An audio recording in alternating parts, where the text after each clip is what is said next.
Hello everybody, Michael Farrar with Drawing here. Last week I was talking about perspective, and we'll do some more of that in a few minutes, but I want to get a couple other points down for you. The first week I mentioned working from photographs, and I said, you could steal a tree from this photograph and a pond from that one and make your own composition. The problem with that is the light source is going to be different. So you got to be careful where you put your shadow. If you start with the, say, tree on the left and the shadow's on the right, the shadow's got to be on the right. For the weeds around the pond and the barn, it's got to have the shadow on the right. Whatever you put in there, it's got to be consistent. I've also said it's easier to work from photographs, but sometimes photographs can be overwhelming. And today I'm going to show you how to diagram a photograph using the basic shapes. And this is just one I picked up.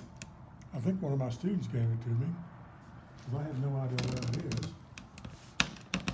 Some sort of a lighthouse with it, looks like a tour bus full of people around it.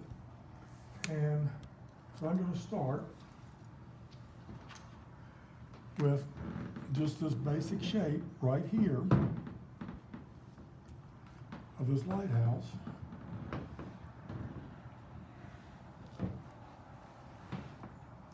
And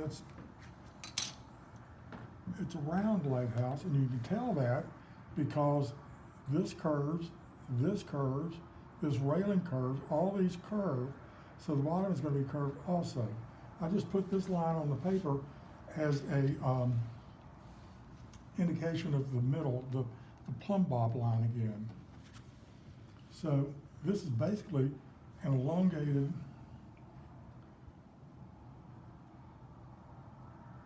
cone like this with the top chopped off, something like that. So,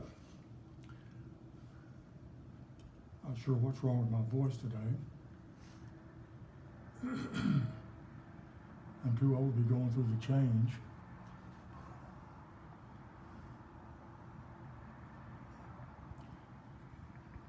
Anyway, I'm trying to get the same amount of space on each side of this line. Bring this line down.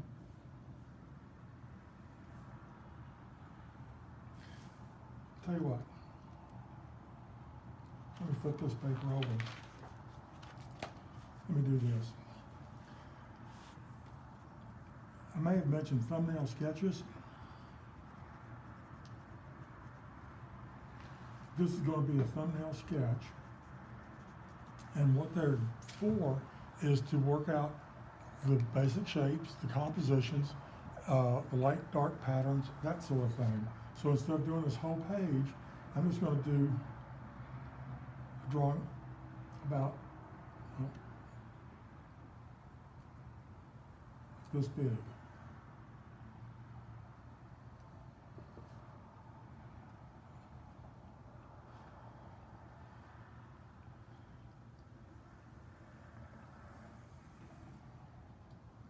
I've been holding the pencil like this, or maybe like this to draw. I'm going to show you a different way today. Gives you a little bit more freedom, because before we have just been using our fingers and our wrist. This third method is going to involve the elbow and the shoulder, which will give you a lot more flowing, fluid line. So anyway, we're back to the cone with no pointy top on it.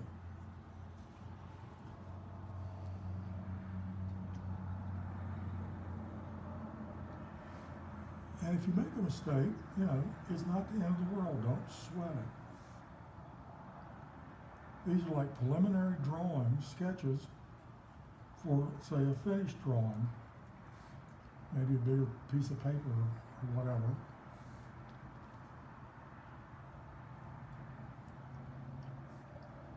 Amber and I were talking about how long this week has seemed. Very long. Every day I wake up and I think, what day of the week is it? Ever since Monday, I'm like, is today Friday for some reason? So we all have our little problems with the calendar, I guess.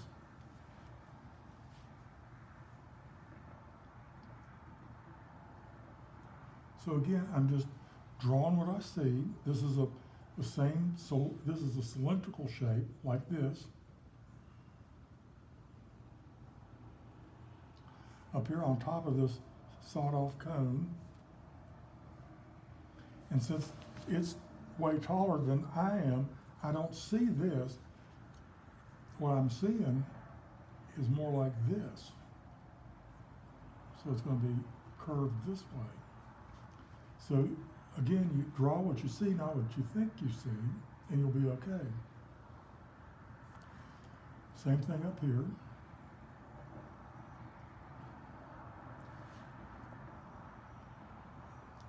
I was watching a thing last night on Netflix about the universe, and I have to lengthen my paper here.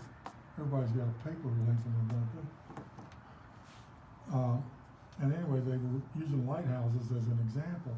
I didn't realize this, but every lighthouse in America, or maybe even in the world, has got a different beat in their lights. You know, some flash twice a minute, and some go 4 times a minute, and that way sailors can look at it and say, oh, okay, I'm off the coast of Oregon, or I'm off the coast of Maine. Like if, they're totally lost, I mean, totally different oceans, they only know somewhere where they are, but I never thought about that. I did know that there are no manned lighthouses in America anymore. They're all automated. So anyway, this is the roof on this. Here's a little sphere up here on the top, and a little spiral on top of that. And this here is glass, so it's broken up into facets. Like this is one pane of glass, this is one pane, so forth, all the way around. All this is stone. And there's like a window here. It's been filled in. Here's a rectangular window that's glass.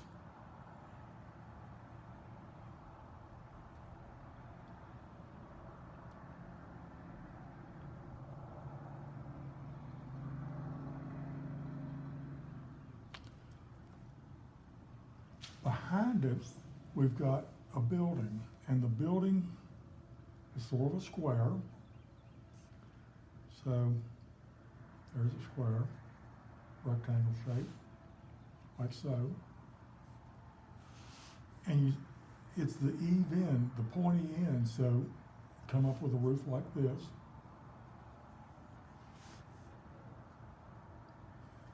And off this side, there's like a gable porch, like this. On this side, there's a porch that comes down like this.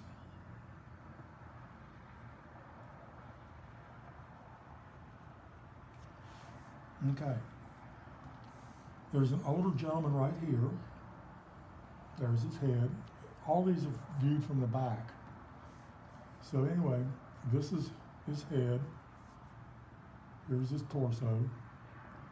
And as we get older, our posture goes to hell in a handbasket, unless we're lucky to stand up straight and keep everything squared off. Our shoulders droop and round off.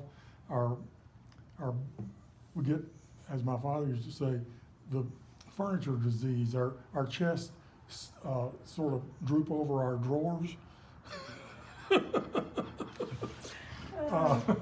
Yeah, got a lot of sayings. And so anyway, this guy's sort of built like a potato, in other words. Here's his left arm and elbow, and here's his pants. And since he's of an age, he's got suspenders on, or braces. So there's his braces. Give him a couple ears. Well, one ear at least. Okay. Here's a group of 2 or 3 people, looks like ladies, stand here talking. So they're a little closer to this building than he is, so they're going to be shorter since they're closer in. They're more in the middle ground. This is back in the background. He's in the foreground. Lady looks like she's got on a raincoat with a hood. Sort of a triangular shape again. And give her some legs, always comes in handy. And here's that hood. Here's her friend. She's sort of standing like this, so her shoulders are like this, her hips are like this. She's got on a white top and black slacks. It's her upper arm, there's her back. This is her forearm. So the sleeve stops about here. Her seat, maybe the woman beside of her seat, I'm not sure. Black against black, it's hard to tell which body part belongs to who. But anyway, we're putting some people in here, and anytime you can work people into a composition, it creates some interest for your viewer, because face it, they're humans. If they can see humans in a drawing, they can relate to that. This is a back of somebody on the other side of this woman. There's just a face, very short person. Now this woman is really close by. She's taller than this guy, so I'm going to make her about this tall. She's got one of the puffy hairdos. Here about here. Sort of an oval face. Her shoulder and her upper arm.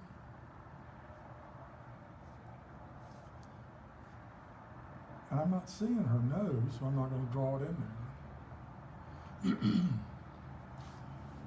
Of course, this building and lighthouse have got to be sitting on something, and there's a horizon line, I don't know if you can see it or not, right here.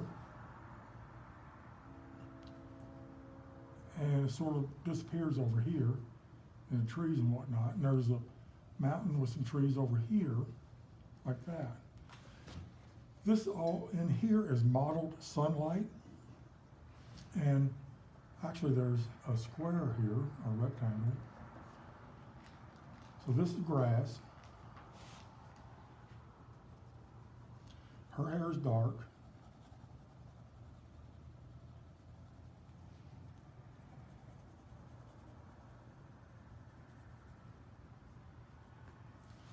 This roof is dark. This is when squinting comes in real handy. This roof is lighter than these trees, so I'm going to make them a little bit darker, even though they're in the background.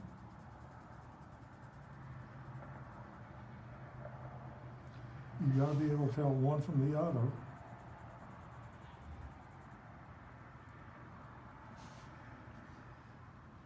This mountain is so far away you can't see like individual trees, you just see the sort of rounded tops.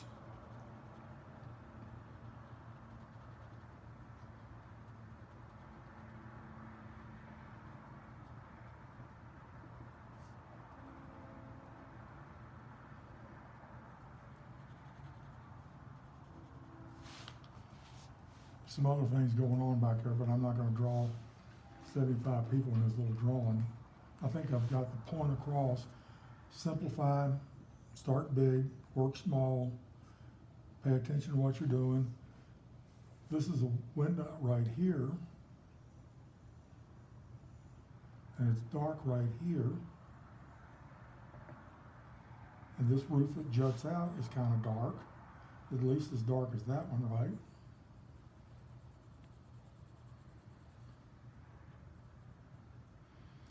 Be a shadow underneath the eave of the building, the pointy part. One of these is a little bit darker because you're looking up through it at the curve of the roof. This has got a couple dark bands around it. I basically have got the cake decorated. Now I'm putting in all the fancy decoration, the flowers and the happy birthday Sally Lou and that sort of thing. So if you do a good enough job on this, you could actually put this back in the photo album and go by this to do your finished drawing by. That ball even looks dark. Wherever you see some dark, shade it in. It will help unify your whole work. This is a shadow cast back here. This onto this, which I missed before. Like I said, this lady's got on black slacks. The lady behind her's got on black. So anyway, this is one way to make a pretty complex photograph, not so complex and scary, hopefully. A couple of wrinkles in her blouse there, sweater or whatever she's got on.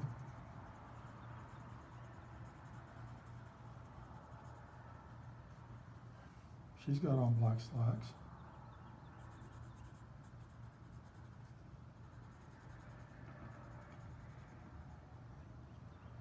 She's got dark hair.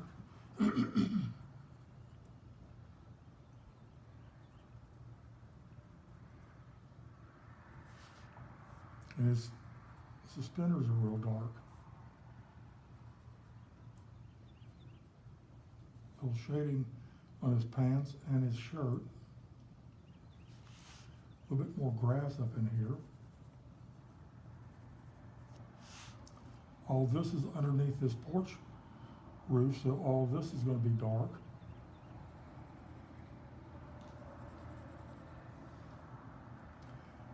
I don't see any cast shadows on this cylindrical shape, this cone shape here, but I'm just going to say, okay, this side is going to be a little bit darker to help that illusion along that this is not flat.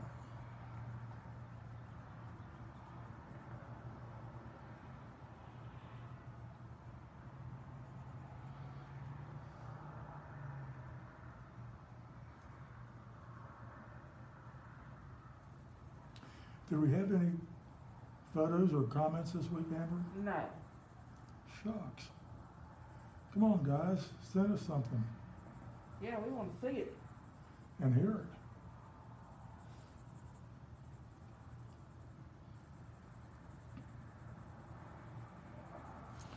And just a little bit layer here. So now, I've done this in about 10 minutes, and it's almost done. And I've taken something that's pretty complex and broken it down into something that's much more manageable. So have fun, take a bunch of photographs, and try some of these. Can't go wrong. Okay. You can buy, they're called woodless pencils. And it's just as it sounds. This is a piece of graphite. It's got plastic on it, and this has got paper on it. They come in different sizes, and there's no wood. And I love them. You can see how much I've worn this one. When I first bought these, they were real sharp on the end, just like a regular pencil. And what I do with these skinny ones, I usually, it comes sharp on one end and flat on the other end. I usually break it in half. That way I've got a sharp end, and I'll even take a piece of sandpaper or something and round this end over. So now I've got a pointy end and a rounded end, and on this I can sharpen it or maybe just dull it slightly like that. So now I've got a sharp and a round, a flat, and a not quite as pointy as that. So I can get 4 different marks out of 2 halves of the same thing. So, you know, if you hold your pencil between your long finger and your thumb like this, you have that use of your elbow and your shoulder, and you can get a lot more fluid, graceful movement going on. And I've got this picture of a dog, and I remember taking this photograph. It was up in Maine. But anyway, look for the basic shapes. Like this is sort of a oval shape. This is sort of an elongated oval. His whole body here is sort of a triangular shape. This is sort of a triangle. This is a sort of a triangle. This is sort of an oval. This is sort of an oval. His neck is another triangular shape. His ear is a triangular shape. His head is sort of a oval, and his nose is sort of a triangular shape. So if we put those together,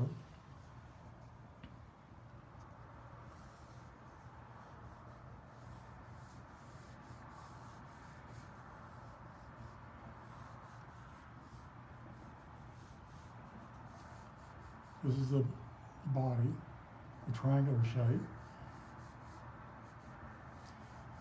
And you can even get these pencils in different degrees of hardness. Of course, I usually go for the 2B. This is the triangle right in here.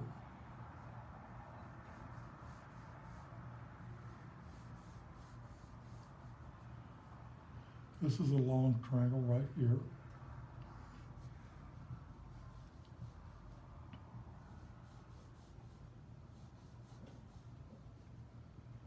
His right forepaw,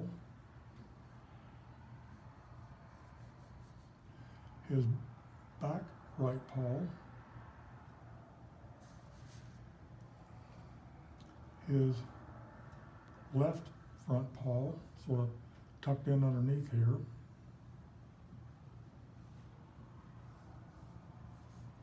this triangle,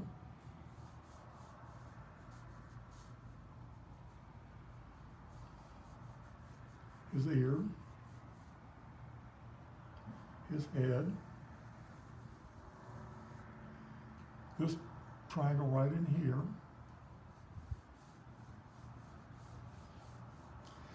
I like to look at people's drawings and see their thought process.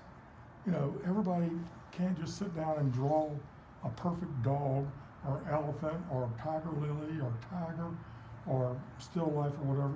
You know, they sort of map out what they're going to do usually in the basic shapes. And I like to see where their thought process has gone.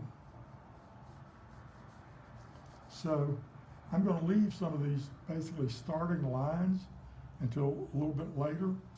So now I need to connect some of these and erase some of these, but I don't want to erase all of them. He's got some fur kicking up here.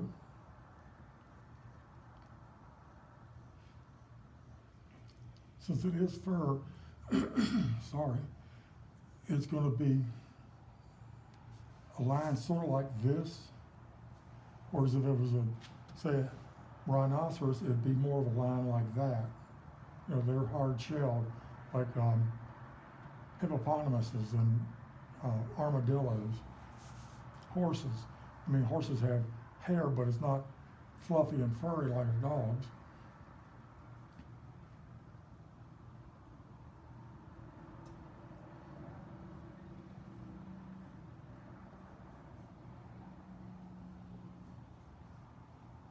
His tail's not solid.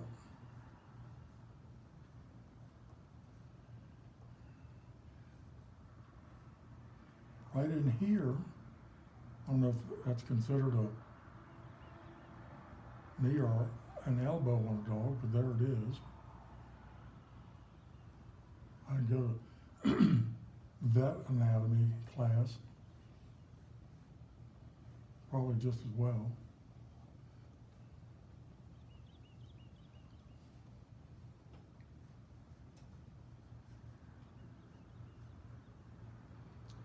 There's that right hind leg again. Make it a little stronger, a little darker, easier to see.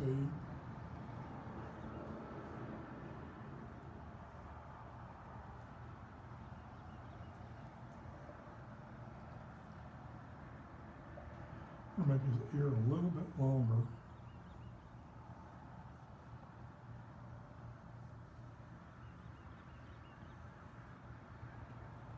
There's where his other eye would be, but I can't see it, so I'm not going to draw it. Here's his snout.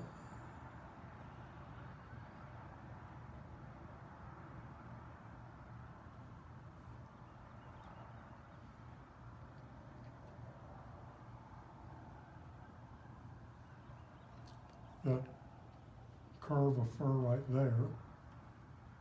His left front paw again.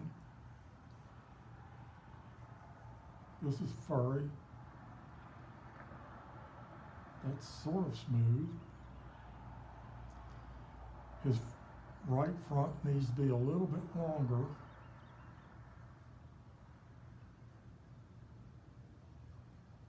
Shape sort of like that. Now I'm going to leave that line. I may erase these, but I'm going to leave that. That interests me. You know, in your drawing, you can erase as much or as much or as little as you want. He's sort of dark around the muzzle here, and he's got a dark nose.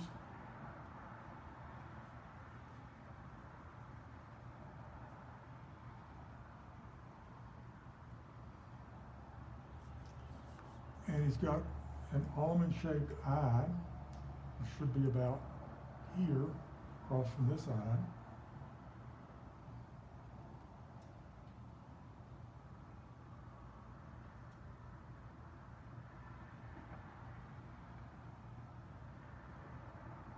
These don't work for me, so I'll probably erase them. And his ear's dark.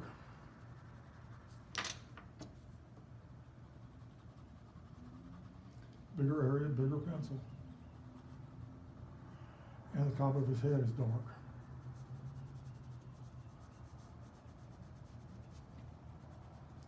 So he's getting ready to catch a little snooze here.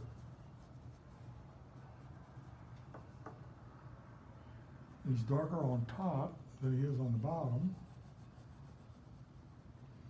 This is not a finished drawing. I'm just, you know, sort of getting you started. What's possible, so to speak. In here is very dark. It's in shadow.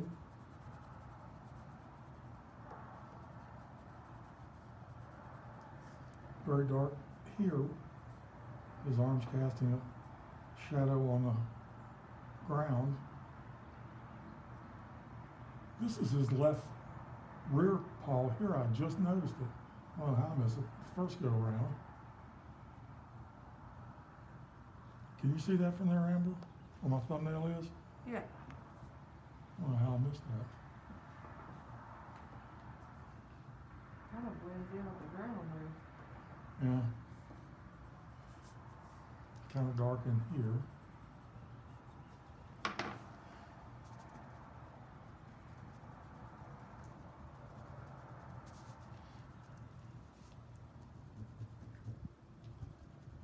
Now, since pencil does tend to smudge, what you can do, you can get a brush and brush these erasing crumbs off, or if you got good lung power, you can just blow them off, or you just shake it in the floor like that. So anyway, make it look like he's laying on something. He's laying against these boxes or something here. And they are actually in 2-point perspective, which we're going to next. all this is shaded in. There's something back here. It's dark in here.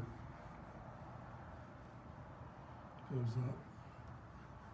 So hopefully this places them on the ground, since I don't see a real horizon line.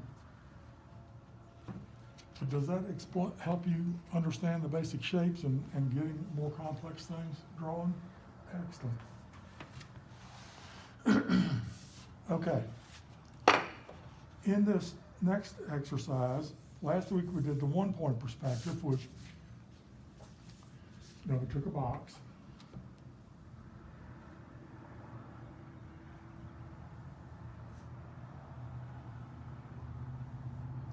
And we gave it depth. We put a vanishing point somewhere.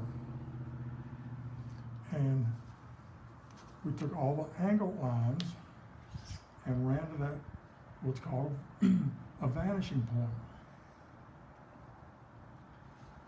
Remember to try to draw lightly, because a lot of this stuff gets erased. So now I have to establish how long to make this box. Say I want to make it this long. This line, and this line are parallel with the tops and the bottoms of the paper.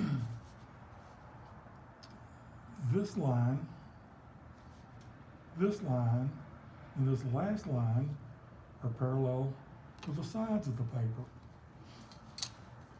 So I can leave it like that. I can go in and make it a coffee table or a dining room table or something, just by making this look more like a leg.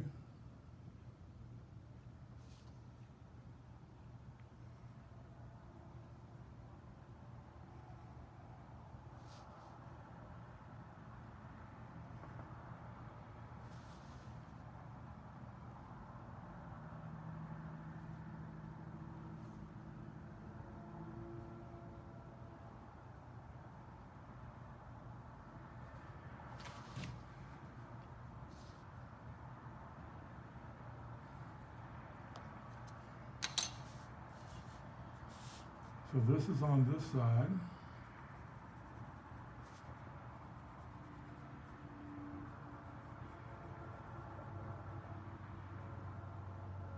You'll be able to see this fourth leg back here, and this is the end. And you can erase this. You don't need this anymore. So there's your table of some sort. So anyway, you can take this and make just about anything that's boxy or block shaped. In two-point perspective, you're going to have a vanishing point on either side of a beginning line. And what I like to do, I like to tape my paper down to the table so it doesn't move around and mess me up later on. And it helps if you can get the vanishing point further off the paper, further away off the sides of the paper than right here. So what I'm going to do, I'm going to put one right here. And it can be, say, this far from the edge of the paper, or it can be this far from the edge of the paper. But you want it about the same distance up from the edge of the table.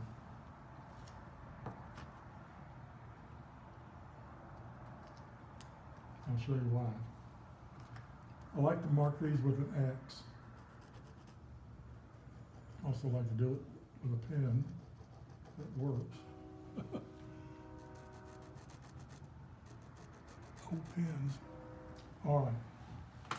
So I'm going to take a piece of this littler paper. I'm going to put it about here. I'm going to draw a small example and then we'll move on. The vanishing points are going to be on the horizon.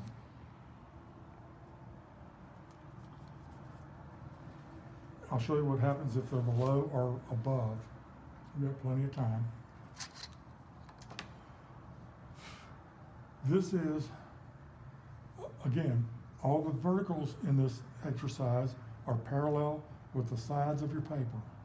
It's only the angled lines that go back to your vanishing points. So I'm going to draw my starting line right there. Remember the first day, I said one of the basic shapes was the box, and it looks something like this. Well, this isn't bad for freehanding it, but I'm going to show you how to draw one more precisely using straight edges and vanishing points. It's actually 9 lines, and this is the line we start with. Because if I'm standing right here,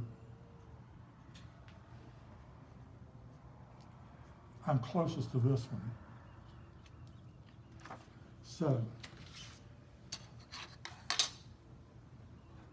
the rule of thumb is everything to the left of this starting corner, starting line, goes to this vanishing point. Everything to the right of this goes to this guy. And I sharpen these pencils here, nice and sharp.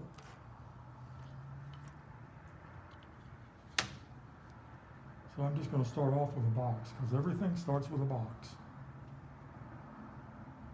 This line goes on out to the vanishing point. I'm going to make this line a little shorter.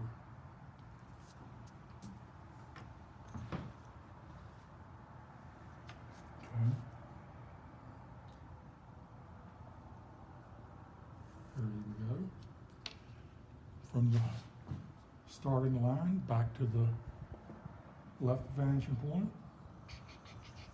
all the way out, and from the bottom to the vanishing point, all the way out, all the way out. Okay, so now we've got this line, this line, this line, and this line drawn. So we have to determine how long of a box do we want. Let's say we want it this long.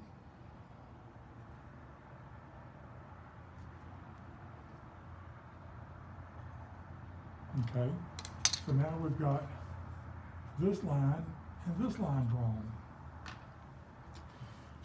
This is the exception to that rule I just told you. These lines are basically like cousins. This one, and this one are cousins. This one, and this one are cousins.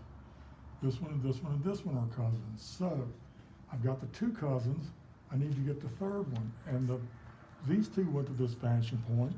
So this last one on the left side goes back to this vanishing point, but it goes to this corner on the right. This is the exception. So it's going to go something like this. So we just drew this line.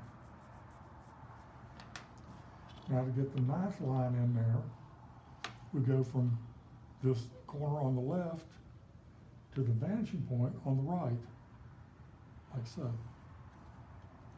So now we have a solid box. It's got a top and 2 sides that are visible. If you want to make the box look like it's empty, come to this far corner and just make a line down, straight, parallel with the sides, like always. Now it looks like you got an empty box. Okay.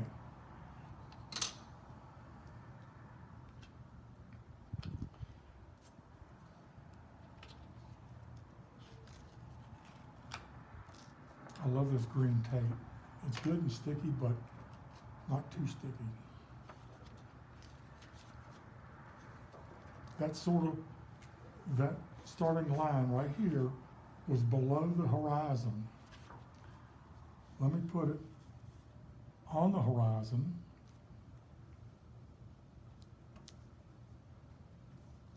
Do this up a little bit more. And maybe you'll see what it'll look different. Okay. Here's that starting line again.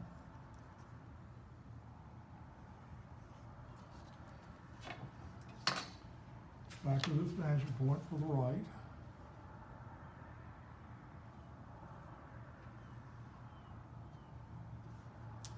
Oop, back on it. This is straight.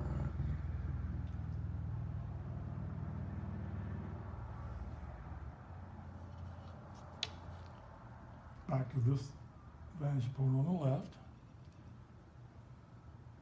like so.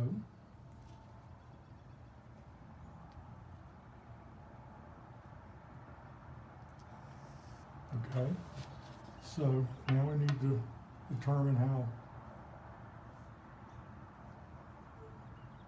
deep the box is and how wide the box is. But you see what's happened, since we're just about on the horizon here, I can't see to make these other lines like these, like we did on the first one.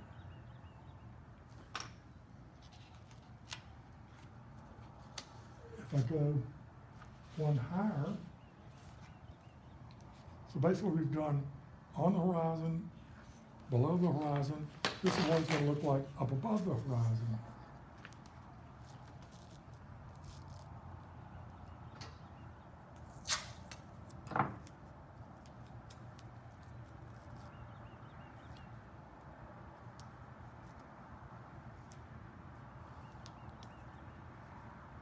Okay. It's a beautiful day out there today, isn't it? Yeah. I So don't this, think there's a cloud in the sky. I know. So anyway, the starting corner here is going to be above the horizon line. So it's going to look more like this.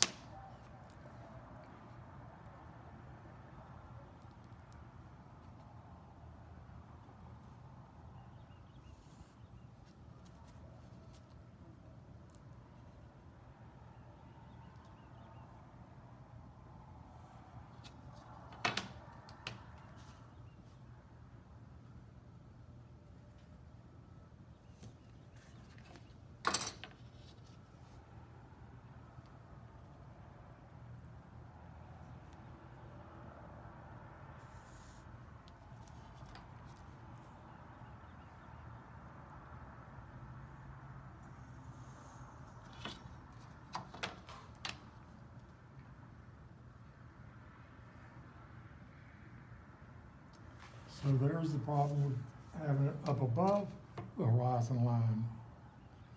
Looks like you're down the valley looking up at the box. And here, it looks like you're on the hill looking down into the box. So there's the three options you have. This is probably the best. So,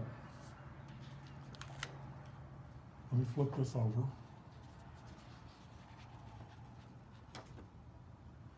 And better yet, I'll start on the bigger paper.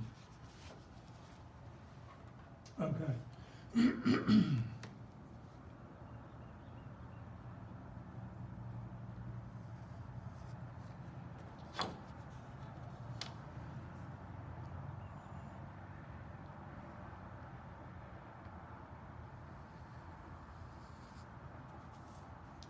I'm going to show you how to draw like a corner in a city, and then I'm going to show you how to draw a house.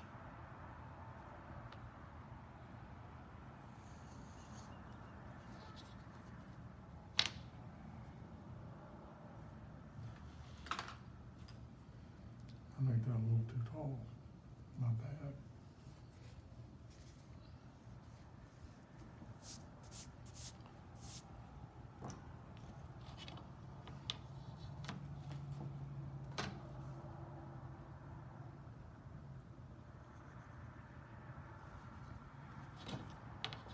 That'll work better. Okay, okay.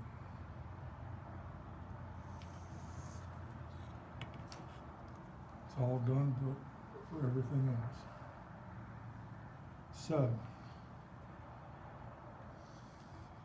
last week I showed you how to like draw one side of a street. Think of this as an intersection in a city.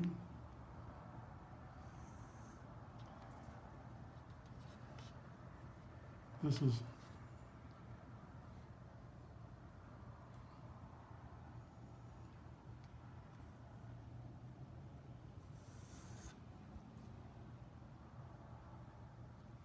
the curb on the sidewalk going back.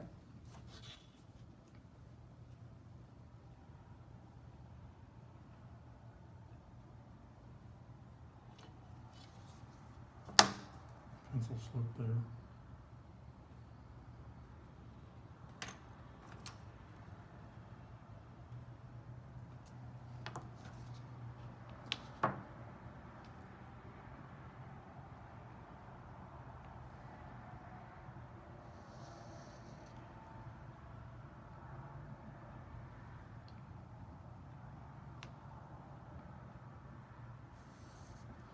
Okay.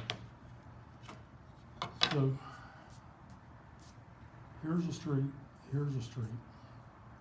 You're across the intersection in a taller building looking down on this guy right here. So let's make his sides. So he's not a real big farrier. Maybe he's like a hot dog stand or a shoe repair shop or something.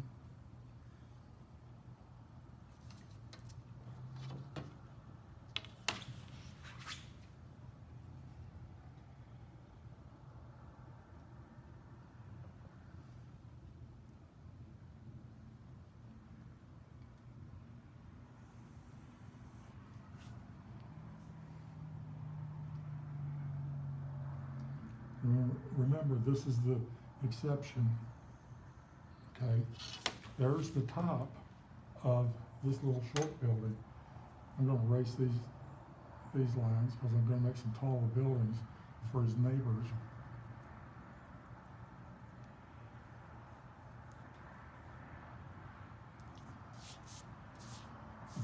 If you're a frustrated architect or builder, now is your chance to have your moment in the sun.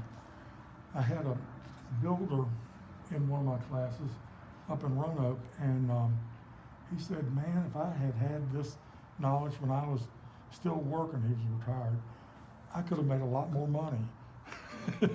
I could have made what I was going to build for the people look even better. Okay, so just like last week, if we got a door here,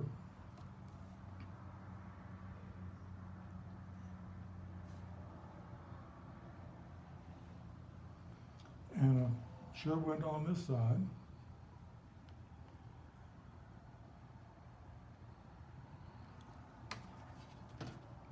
I'm still standing right here on the corner. This side of the window is going to look taller than this side. Same with the door. This is how we get that sense of pictorial depth. This system was developed in about the 1550s by an Italian architect, because before they were drawing things like they'd have a castle,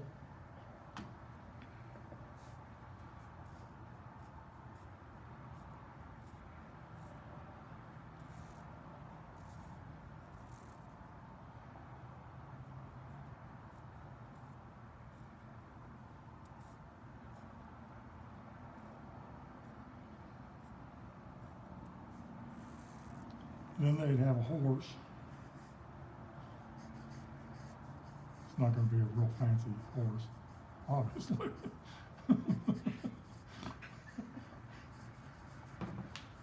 I will give it 4 legs,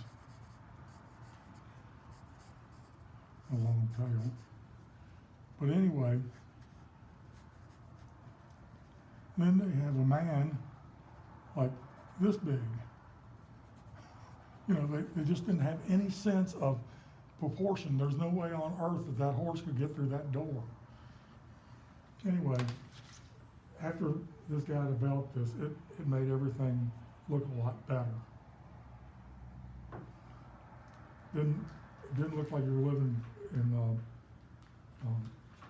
Barney Rubble's house.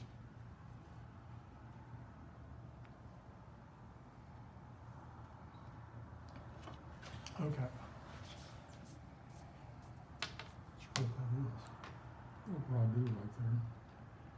Okay, so here on the corner, it probably has a door on the left too.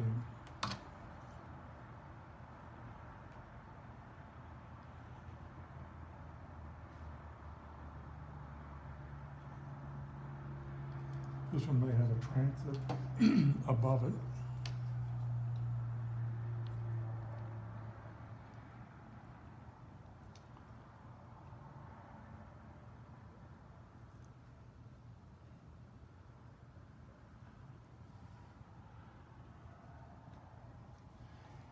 If I was gonna make this building, say brick, to make sure all of my bricks are the same height, what I could do is come along this starting line with a ruler and say, okay, start here at the bottom. Every 1/8 of an inch, make a little mark like this. I want to draw the long line of the brick first.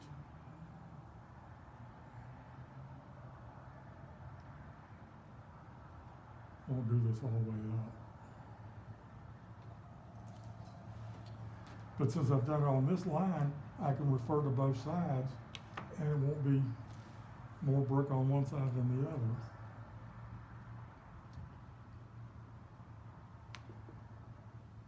This is why that sharp pencil comes into play. So it makes it so important. And you notice I'm looking on this side of the yardstick instead of trying to crane my neck over and see what's happening on that side. Just makes it more easy to look on the near side. I'll run a couple down this other side. And again, they've got to line up with that vanishing point or something's going to look wonky once you quit. For example, if I've got a nice corner building here, and I put a door right here, and this line goes back like that, which it should go, and then I'll put a window like this, and it goes back like this, which it should go, and then I'll put a window in like this.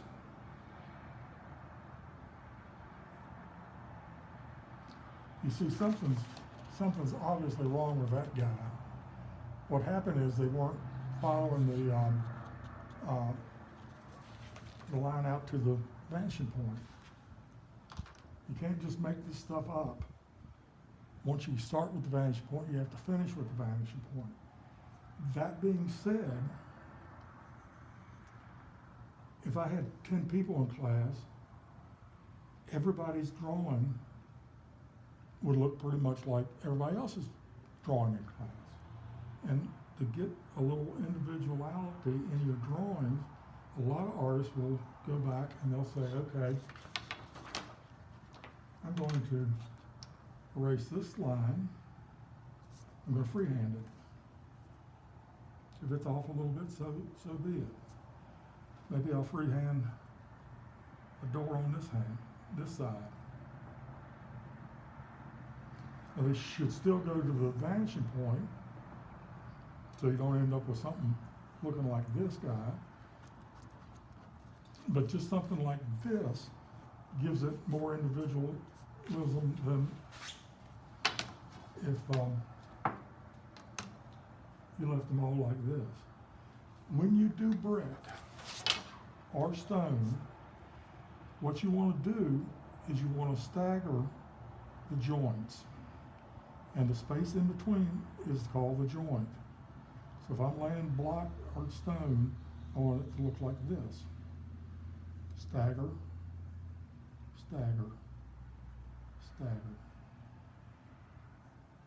I don't want it to line up like this.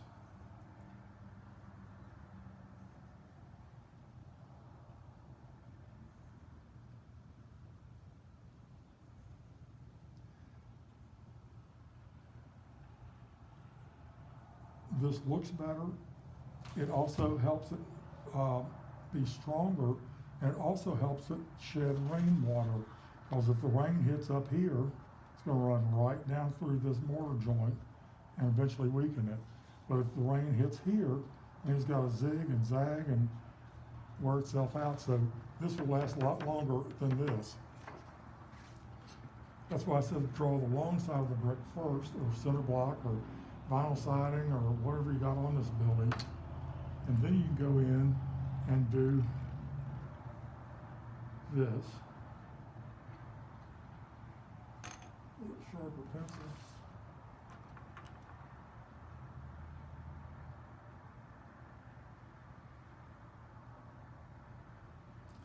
Right out of college, I worked as a brick mason's helper, and it was a learning experience. I learned that I could lift about 3.5 to 4 tons a day and carry it, and it was probably why I've got a bad back now. I'd say, and shoulders and knees and everything else. Yeah, but I think I weighed about 180 pounds, and the bags of mortar were like 90 pounds. I'd get one on this shoulder, and the guy would put one on this shoulder, and I'd go trotting off. I was like a worker ant. That's 180 pounds, carrying 180 pounds. Okay, on this next row, you want to stagger, so it'd be something like this. It just makes for a neater drawing. When we get to the house, I'll show you how to do this with shingles on the roof. I had this lady in drawing class at night one time, and she did a very nice house, but once she got to the roof, I don't know, she hadn't been paying attention or something, but anyway, she had the lines of the roof going up this way instead of laying at an angle like this, so it looked like the roof was made out of plaid material. Strange looking roof. Remember last week I said that the joints in between the cracks in the blocks in the sidewalk have to look like they're laying down instead of, here's my sidewalk. Instead of going like this, looks like they're pointing up towards the sky, they've got to look like they're laying down like this. They're laying down on the ground. How you get that is you go to the opposite vanishing point. So here's my opposite vanishing point. And here's that first expansion joint in between the blocks of the concrete.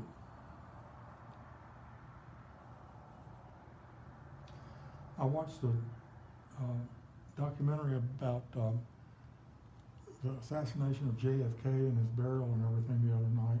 It was called 4 Days in November. And I was up there. I saw his body transported from the White House to the Capitol. But anyway, they said that there was a line of people 8 across and 40 blocks long to get in to see him when he was in the rotunda. That's insane. Well, he was a very popular president, you know. Yeah. He was young, and the nation seemed young and full of promise, and it was a very sad situation. Okay, so anyway, to get the ones on this side, and this is that cousin situation again. You know, you got this line going back to here, this line going back to here, this line going back to here. So this one has got to go back to here. It's not just random. So this is making the sidewalk look like you can walk on it and not fall off of it. Got a joke for you. 2 drunks are crawling up a railroad track, and one says to the other, "Man, there's a lot of steps in this flight of stairs." And the other one says, "Yeah, and the handrail is so low." Oh, God. Okay, Excuse me. So let me get this guy a taller neighbor. So every time you start a new block, a new box, a new building, you're going to have a new starting corner.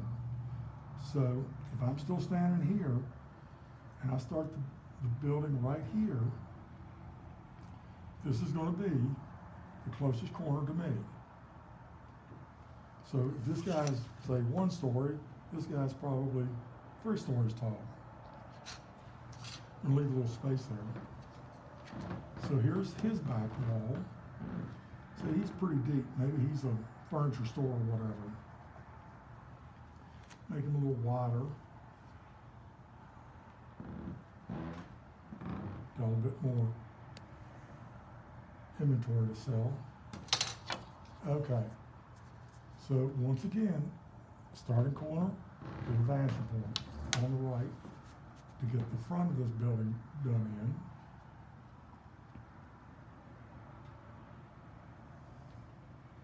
One reason you want to spread these vanishing points out to the right is because if you left them right here on the corners of the paper, by the time you got here, the angles would be like so steep it would not look natural.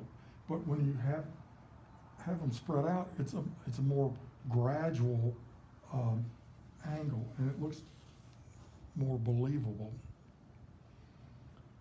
So here's the back side, or the side of this building. Now something looks strange right here. And it's got something to do with lines like this. See, it doesn't butt up against there. There's a gap in between these 2 buildings where they put their trash cans or the muggers hide or something. This building has got to be sitting on the ground. Right now it's not. But if I do this,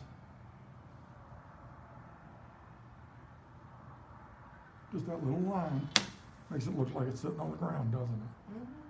So, Easy peasy. easy peasy. Newer buildings and stores, the big boxes, malls, standalone malls and all that, they're basically boxes. In earlier architecture, they would have fancy facades and things that curled up like this, or maybe they would have something that would come up like this. Of course, it has to be more centered, more symmetrical, more like that. But anyway, now it's all about profit, speed and profit. So there's my 2 cents worth on that. So anyway, same principle. All the doors on and windows on this side have got to go to this vanishing point. All of them on this side go to this vanishing point.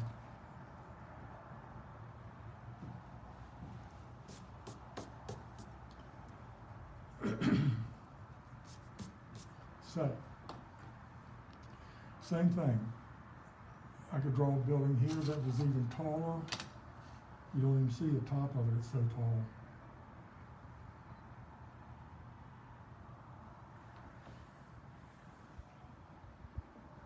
I'm going to set it back from the sidewalk some, and how I do that is like this.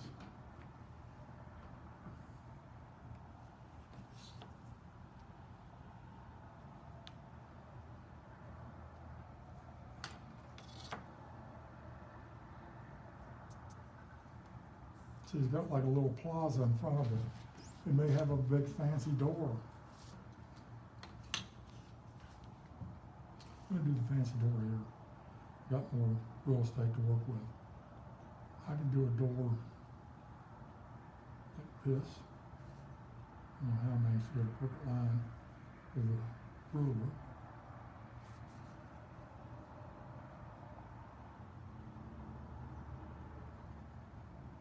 Okay.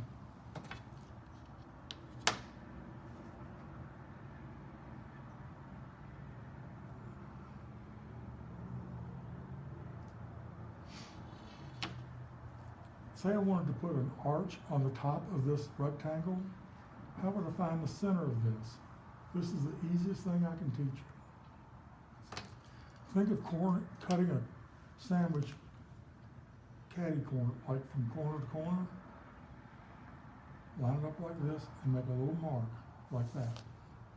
Now go to the opposite corner and do the same thing.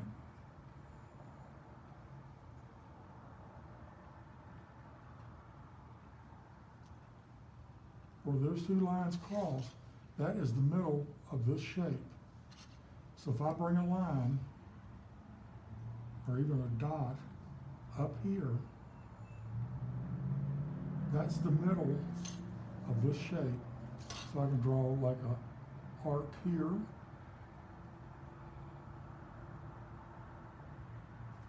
and draw an arc here.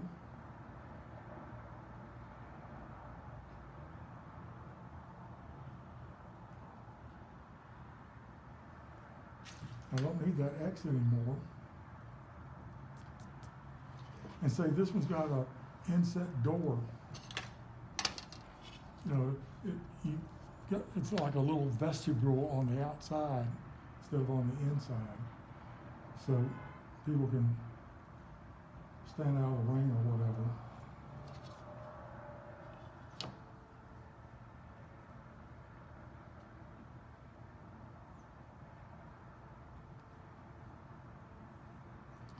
So there's the ground part.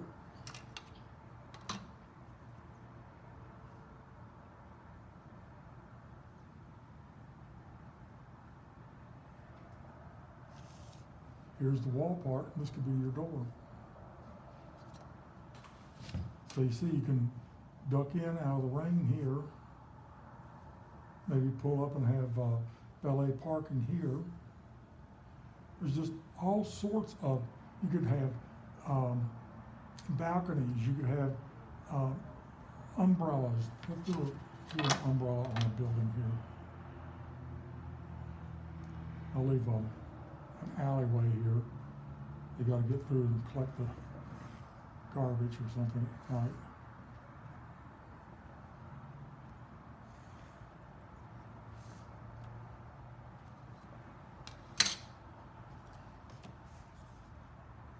I thought that was cool. Okay. We'll get it straight.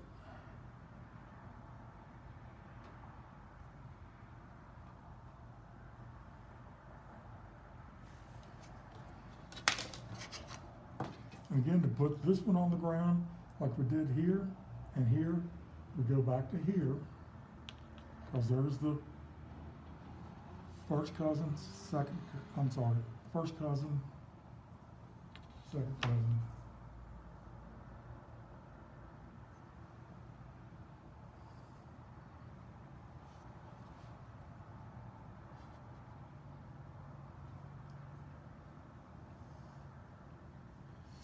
This is going to go back to this side.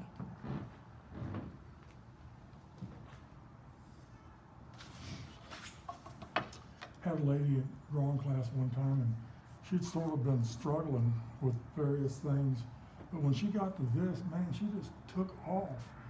And she had been a sewing room supervisor, so she was used to pattern. And I said, you know, where have you been? You know, you just, everything I gave her, she was just eating it up. And she said, I can relate to this. I said, cool. But anyway, different things will float different people's boats. That's what keeps life interesting. So I was going to do a door and an awning over the door here. So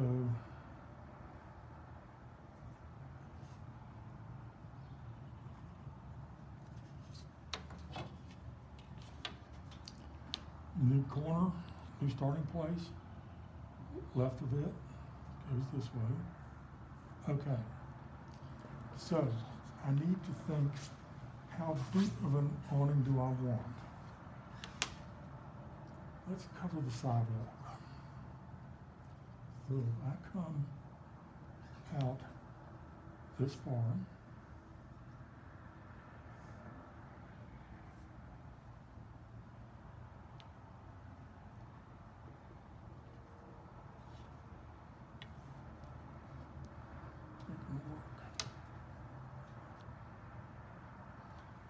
Sometimes you gotta fly by the seat of your pants.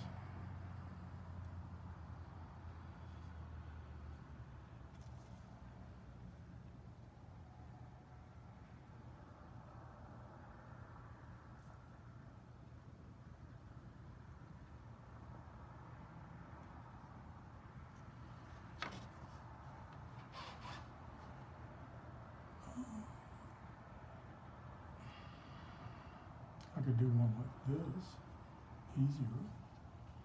Why not do the easy way? I was thinking of a barrel shaped one, which I can do, but this would work just as good to keep the rain off.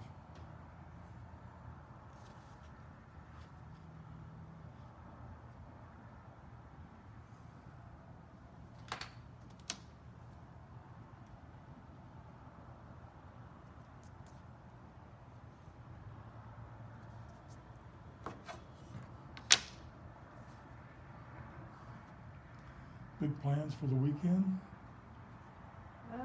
Not really. Gonna mow my yard, know that. I got mine Monday. Probably have to do it again Saturday or Sunday. Mm-hmm. I think it's gonna rain tomorrow, isn't it? Tomorrow afternoon? Yeah, later in the evening I think it's supposed to be just So cloudy. there's one way to do an awning. Okay, so there's buildings. Let me show you a house, a residence.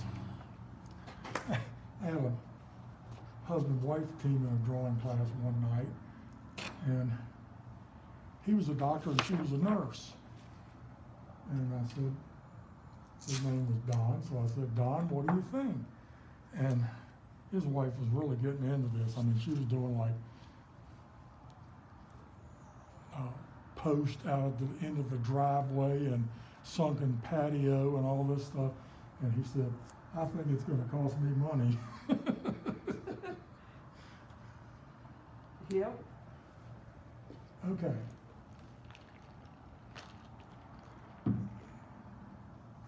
There are different kinds of houses, let me tell you. We are trying to find one, and our realtor has sent us pictures of houses that I didn't think would exist, but they do. Anyway, they all start with that good old box. So I'm going to start a box about right here.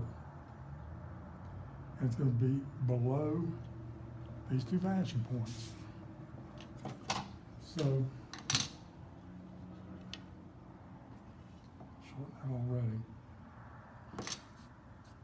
Always get that a little too tall when I'm starting. So, over to here. Same vanishing point. Okay.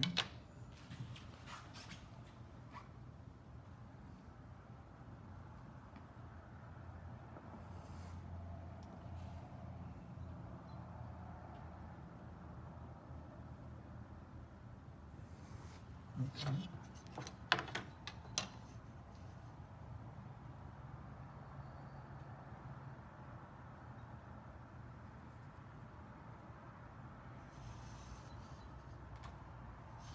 Make this line a little bit longer, make it a ranch house. Maybe a split level, we'll see.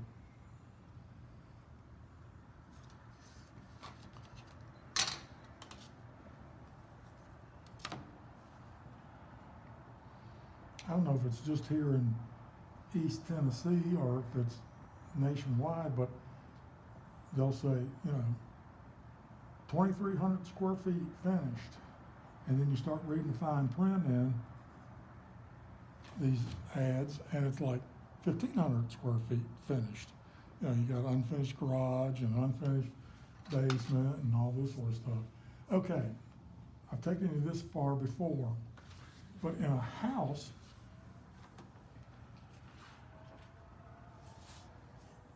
this is what we've got. roughly. Okay. You've got an eve end, the pointy end, and it goes up, goes back, and it goes something like this. So that's a real crude example, but that's where we're going.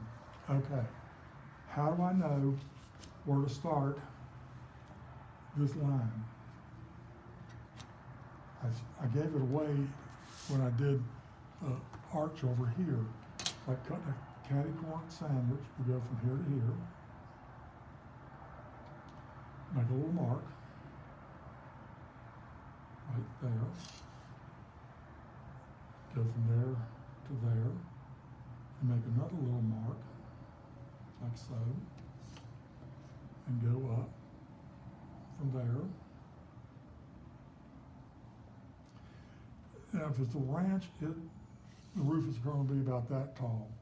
If it's a two-story, like a colonial or something, it's going to be maybe that tall. Do a split level on this end. Split the difference. Okay. Easiest thing in the world. Just go from this dot to this corner.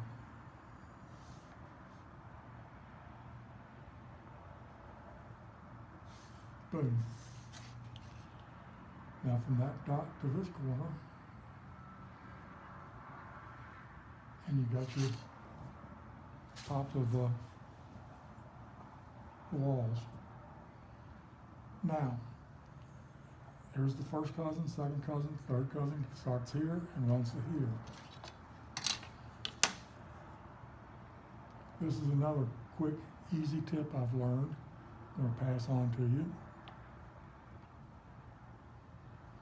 Somewhere it's going to stop out here. How do I know where? Well, I know the distance from here to here. So I'm going to make a ruler, like we've done before, with various things. I'm just going to line the tip of the paper up with that line right there. And where it lines up with here, I'm going to make a mark. That's my distance from here to here. I know this, so I line that pencil mark up with that. And I extend the paper down the line of the roof. And that's where the roof stops, right there. So I take that and bring down to here. Something like this. Although I was going to do a split level, wasn't I?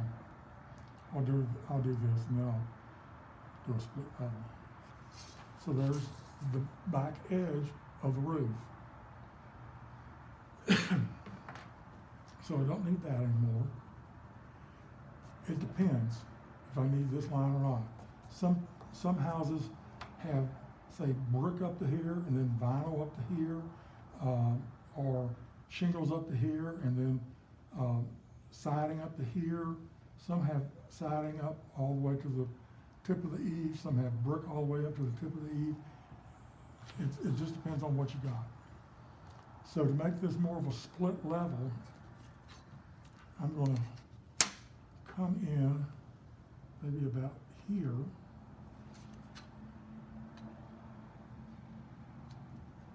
Oh, let's do this. And measure from here to here. Here's right.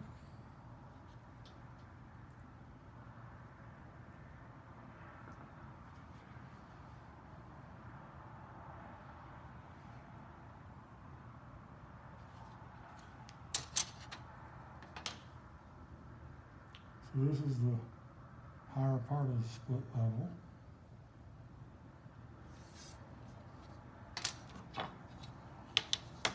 This is going to be the lower part. So let's say it runs to about here.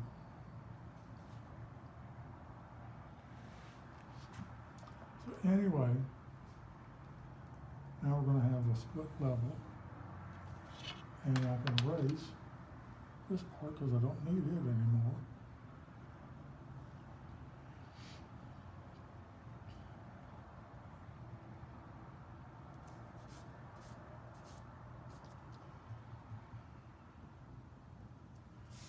So there's that.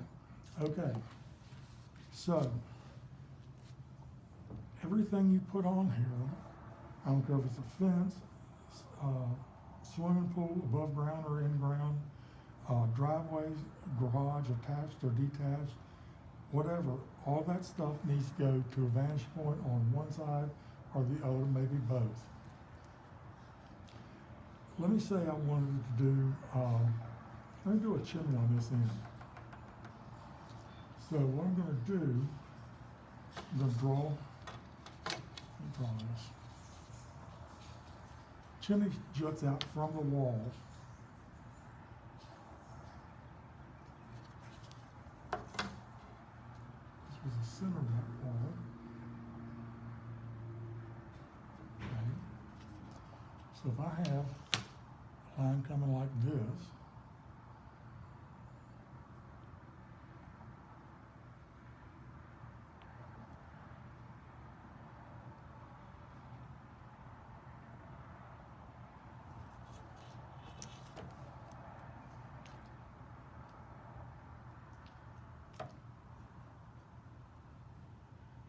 one of the jobs we worked when I was a brick mason's helper was we built a bonanza steakhouse. And the foreman of the job said that there was enough brick in the fireplace and the chimney to do a 2-bedroom ranch. Was it Bonanza? Yeah.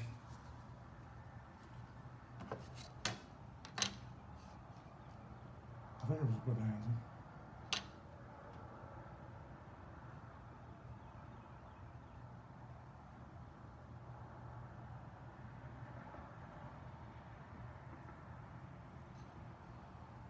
So what I'm doing, I'm getting the thickness of the chimney.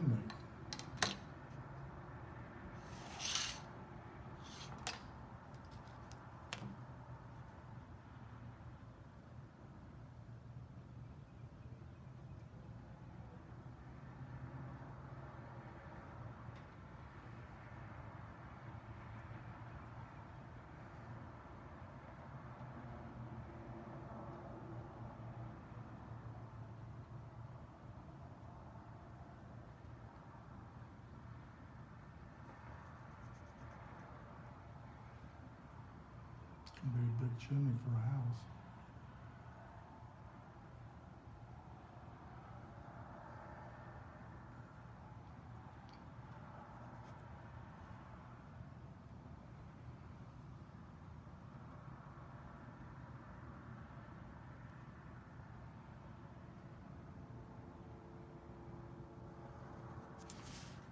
All right.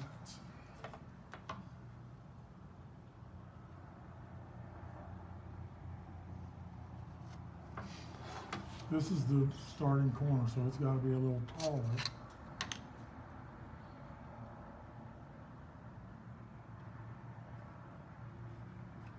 Okay.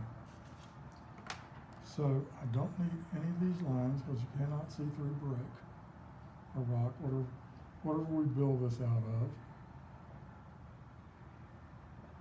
We'll build a rock chimney.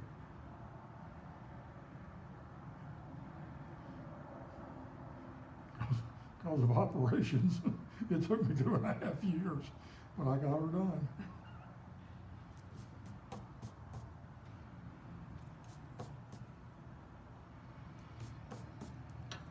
Okay.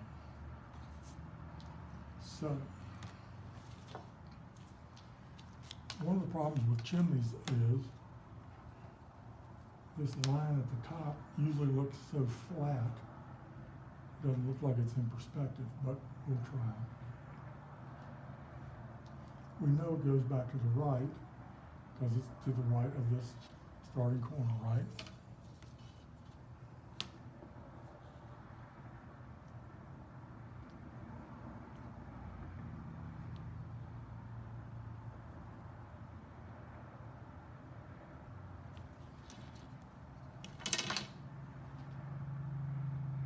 All I'm doing is lengthen these lines. So there's the chimney. And I have a little window right here.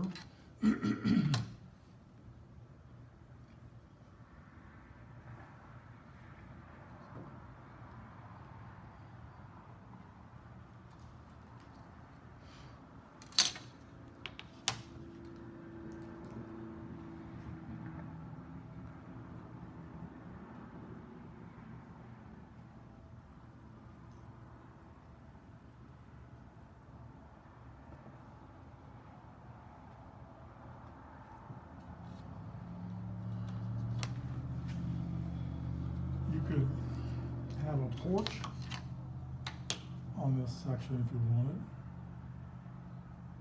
Just gonna run this line down some.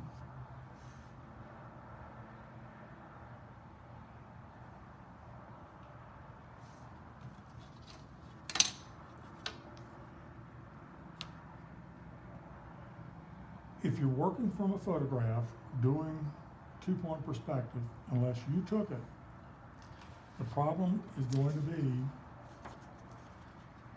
you're not standing right here at this corner. You may be standing over here, so you're not getting that perfect sight line.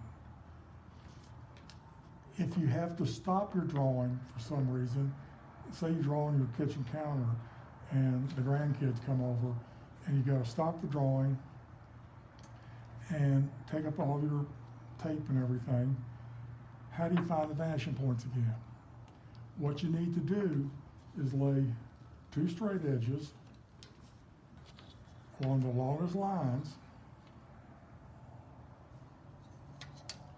and where they meet out here on the counter, that's where you put the tape and the X.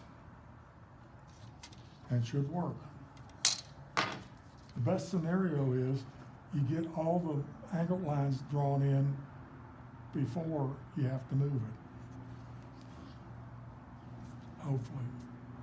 Okay, so moving right along.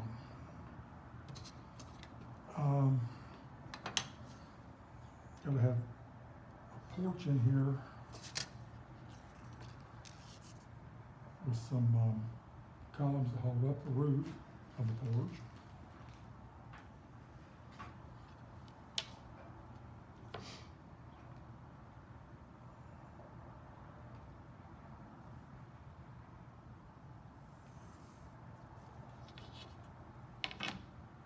Not that long. Like it.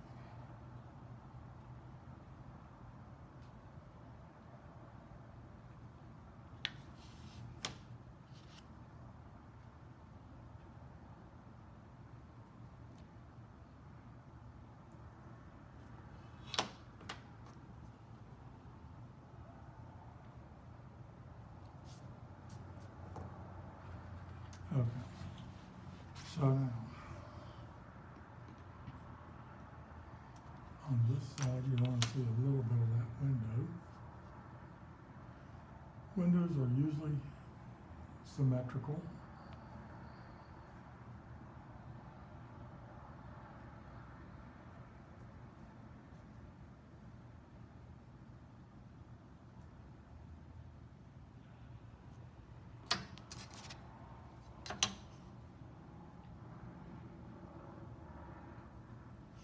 Something like that.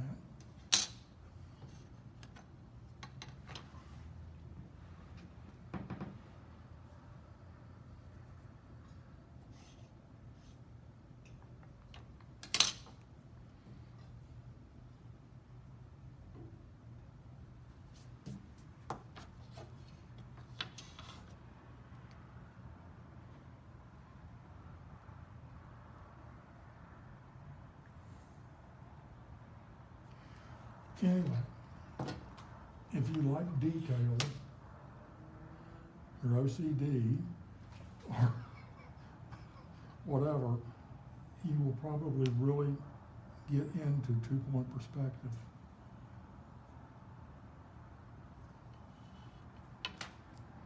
Which is great.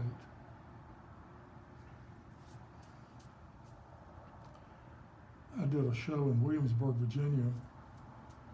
Well, I did it several times, but anyway, I went down early. We had to set up like 4:30 in the morning on Saturday morning, I got there on Friday afternoon, so I went down and looked at the space, and this man was sitting there. Well, Williamsburg, if you've ever been there, is very historical. And because of the Ford Foundation, it's all been redone with 18th century building methods and tools and techniques. And everything's very, very well researched. I highly recommend you going. Anyway, this guy was standing there, he had his easel set up, and he's painting this row of shops. And I could tell something was wrong in his perspective. And it was one of the hardest things I've had to do, is bite my tongue and not walk up and say, you know, if you made this line this way instead of this way, it'd be right. Because nobody wants to be corrected by a stranger.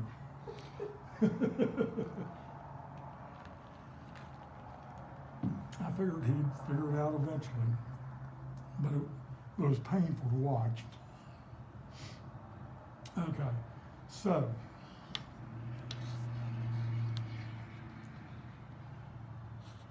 we'll do some windows down here.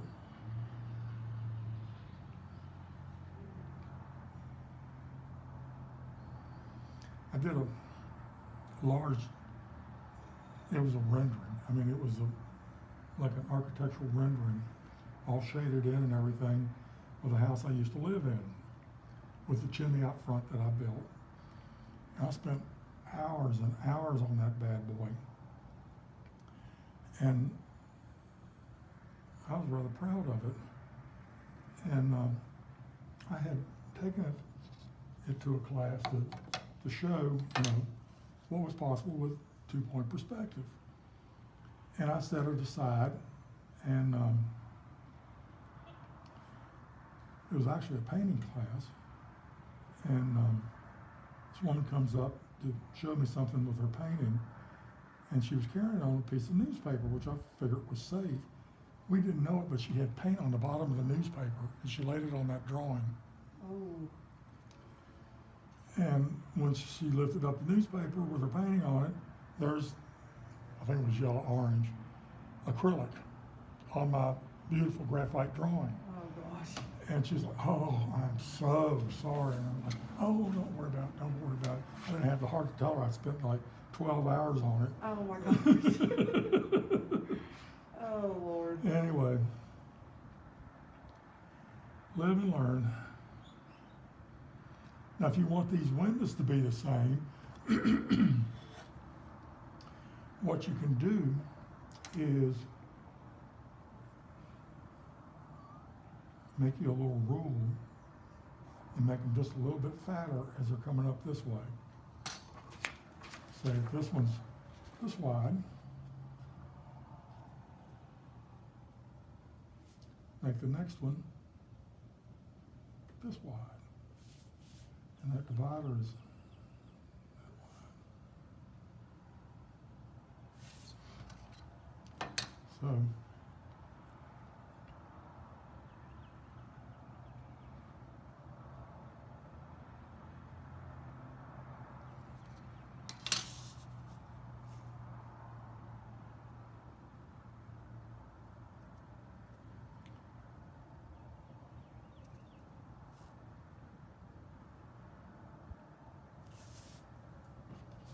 I think about it, I'll bring in a couple drawings I've done next week and let you see if I haven't packed them away.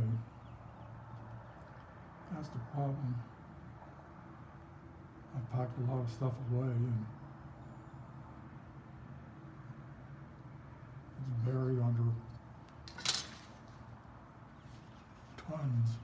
tonnage of other things. The storage bins.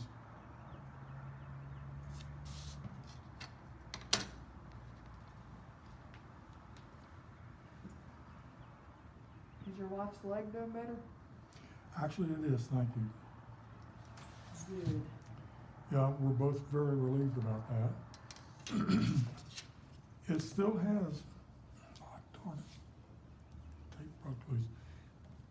It still has a space about the size of half of a grapefruit Mm-hmm. that is a knot on her knee.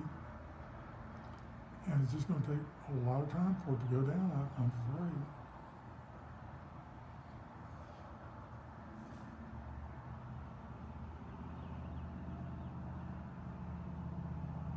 But it's still, it's still draining also. Boy, that's been, what, a month now? Over a month, yeah. So,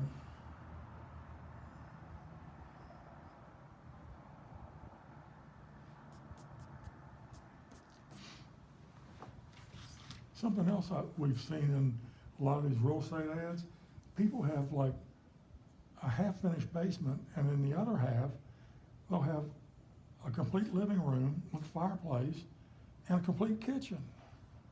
I don't know if that was for the mother-in-law or what. But I thought that was kind of strange. Let me do one more of these and I'll show you how I deal with the mother-in-law in drawings.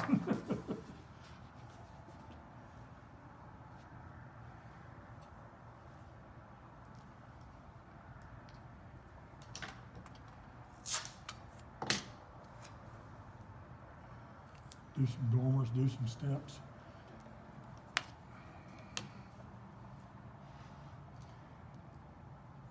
Try to cover different bases.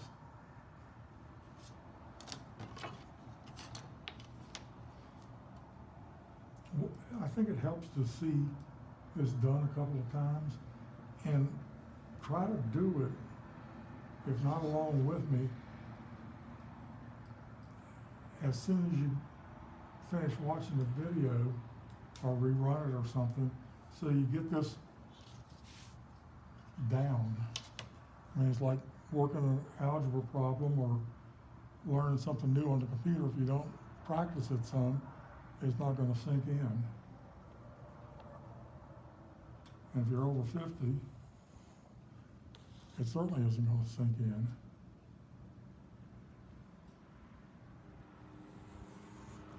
Okay.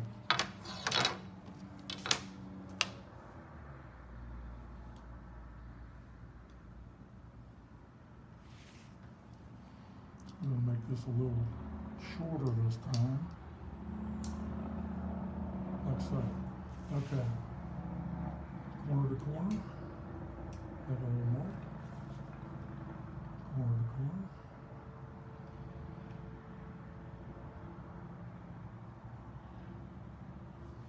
Okay.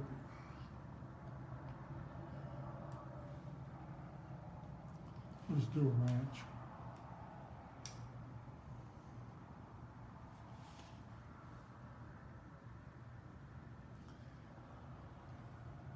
Now, if you've noticed, these are sort of like monopoly houses. They don't have eaves. I'll show you how to draw some eaves too. No atoms, just eaves.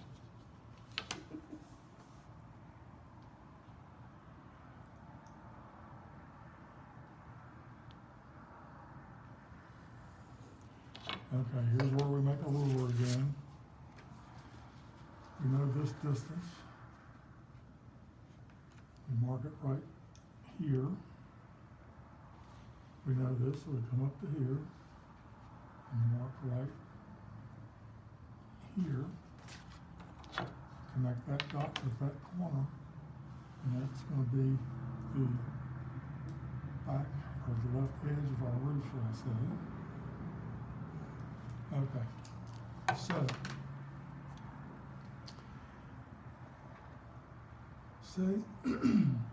say mother-in-law does come to live with you, and she's not real tall. So what you can do, you can build a little room over here on the side.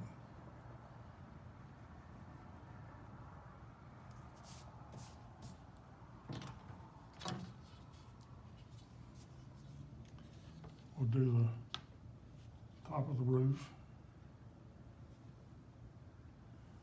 Again, going to the left. Here's the edge of the roof where the gutter would be. And here's the bottom. I'm gonna step it back a little bit, like so. Okay. So I need to establish this corner.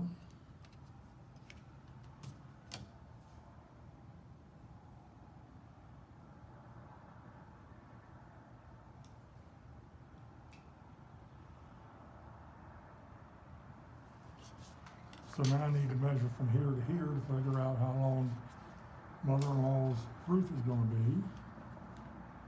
So we go from here to here, and here to here.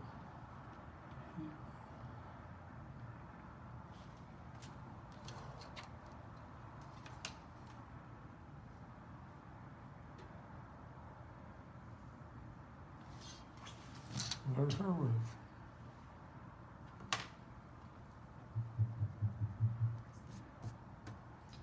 Okie dokie.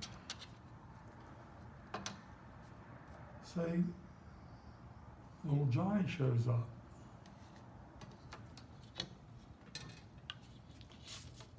Johnny's gonna be tall like his daddy, so make his addition a little taller.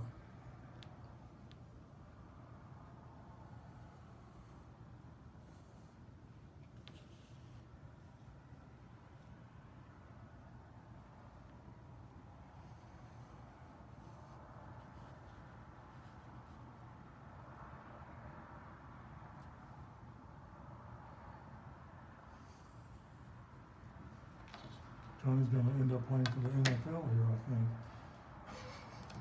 think. Big lad.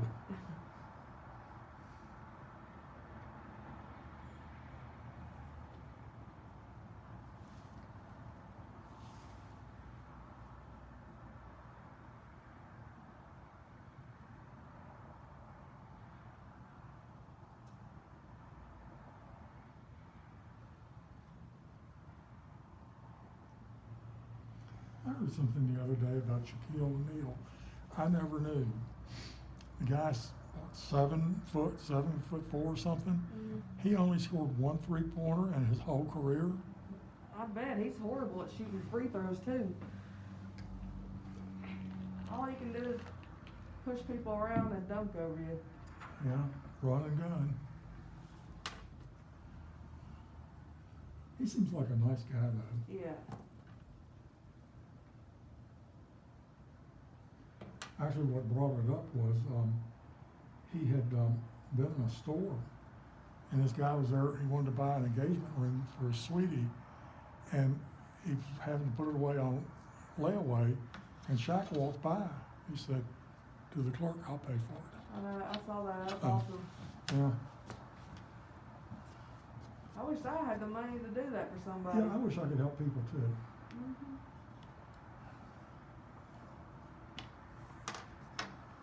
Erasing these lines so I don't get confused.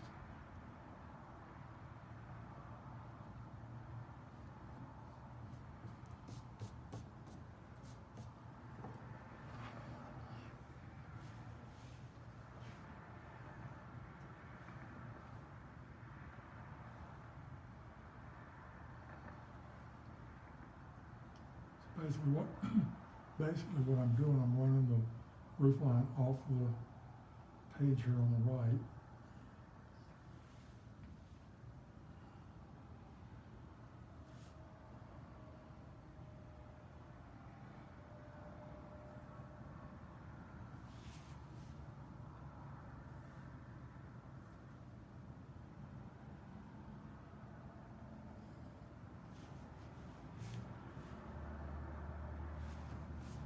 Amber, have I asked you if you played golf? Yeah. I love golf. Horrible? Do what? Did you say horrible? I'm good driving and the fairways and stuff. I can't do the short game. I putt like 3 times. I can't putt worth crap. Weird. Okay.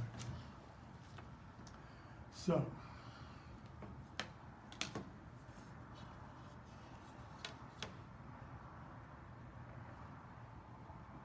Let's do a picture window in this house.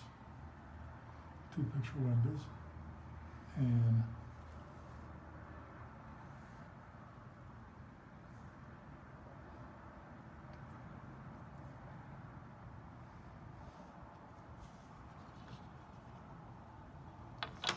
The trees are finally getting some leaves. Yeah.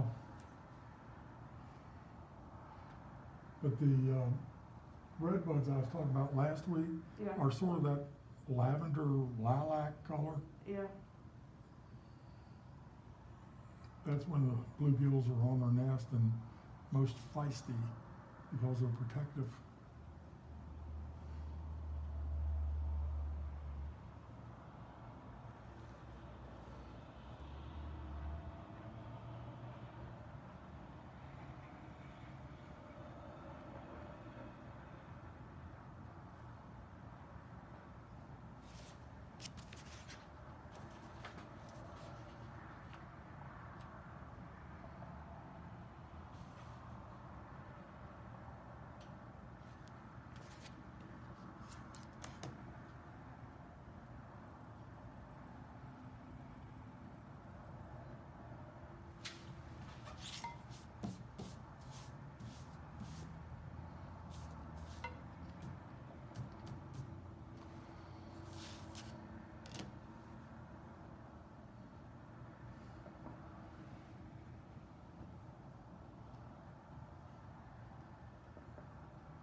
I worked at a hardware store for a number of years. I liked it, you know, I learned how to thread pipe and all that sort of stuff. But anyway, guy came in one day and he said, I want a padlock. Well, they were in my department, so I took them right there. I said, well, here they are, and here's the hasp and everything. And he said, you want to put a hasp on his refrigerator and lock it up. And I'm thinking, I've never heard of anybody in my life locking their refrigerator. And evidently he read my mind. He said, my son-in-law comes in when I'm at work and he steals food out of our refrigerator. I said, aha. So that's what he ended up doing. Now, why he didn't change the lock on the door, I don't know, but Make a little more sense. yeah, but this guy comes in one time and he said his kid's going to college. He wanted a lock for his kid's locker. I said, well, get him a combination lock. Nobody will know how to get into it but him. And he said, well, what if somebody finds out the combination? Like, nobody's going to know unless he's dumb enough to tell them. But I didn't say that. So anyway, he ended up getting a keyed lock. There was this company up there, and they would have shutdowns for safety. They'd go in, inspect and clean and do all this stuff. And they would come in and they used master locks. And, you know, little round, real little short keys. And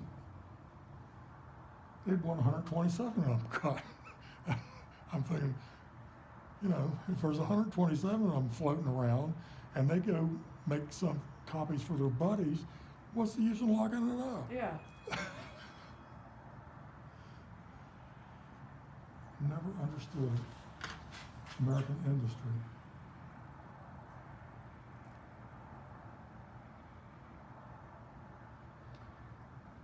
One guy came in all the time, and I could tell he was white collar at this place. And he finally retired. He came in, he said, I finally retired. I said, well, congratulations. And he said, you know, before I left, I stole a monkey wrench this long. And I'm thinking to myself, How'd you get it out? first, how did you get it out? Second, why did you take it? You know, you're 65 or 70. Who needs a monkey wrench half as long as your leg? One subcontractor in there kept losing ladders. So he thought, well, if he painted his ladders pink, nobody would have the nerve to steal them. And this was before, you know, pink was real symbolic of somebody surviving breast cancer. So anyway, he painted all of his ladders pink. He came back one Monday morning and half of his ladders were gone. All they had to do was repaint them. Yeah. people don't think beyond The end of their nose. horizon. Yeah.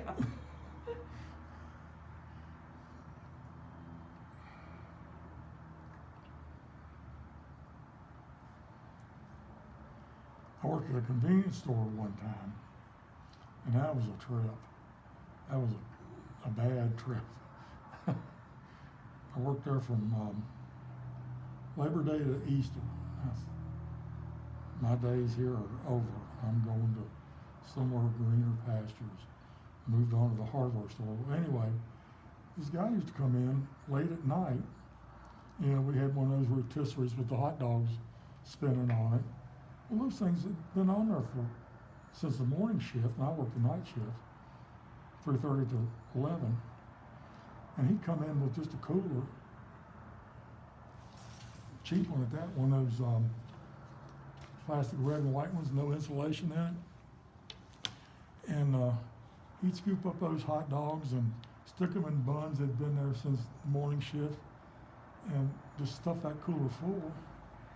And so I asked him, what do you do with all that stuff? I said, you know, it's been there for 20 hours or whatever.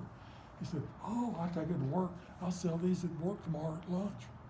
So that food had been there for 25 hours or more. Half of it not refrigerated. I'm thinking, poor fellas who buy that stuff.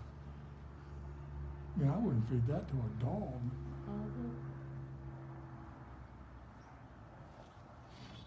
Okay, we're making progress. Grandma's room, little Johnny's room.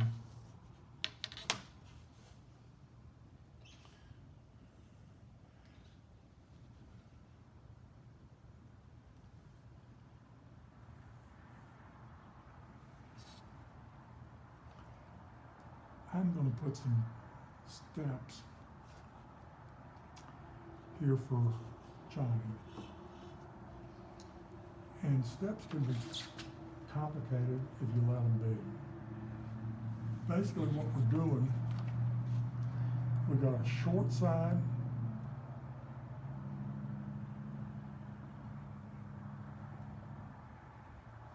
and then we got a long side. So what we're doing, we're alternating stanchion points to get this.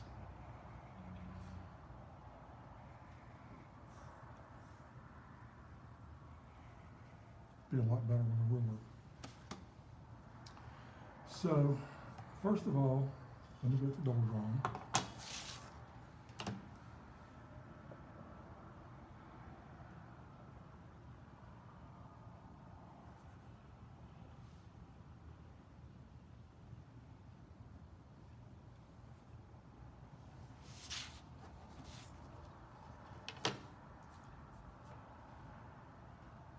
And if you're of a certain age, you're probably aware of M.C. Escher. He's the guy who did the posters of fish turning into birds and steps that went nowhere. I think that's where the movable steps in like the Harry Potter movies came from. But anyway, you have to have a top step and a bottom step, and I'm doing like this little landing here right in front of the door, and I'm going to start doing the steps. So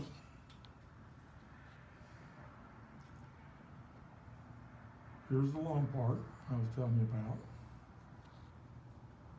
Turn that on out. This is just the landing. Okay.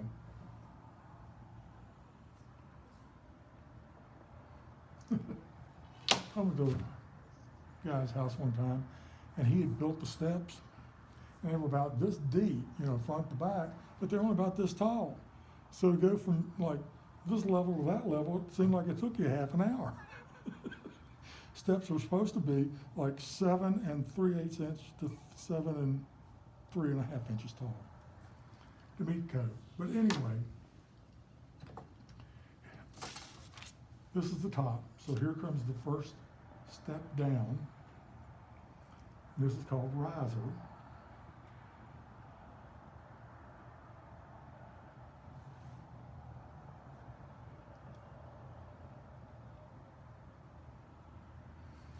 That's the tall part of the step. Now here comes the part where your foot actually goes. It's called the step.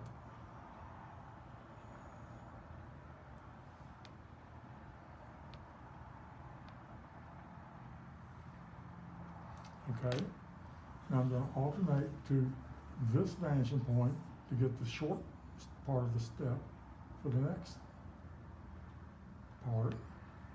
With a sharper pencil. Here's the step. Here's the step coming out.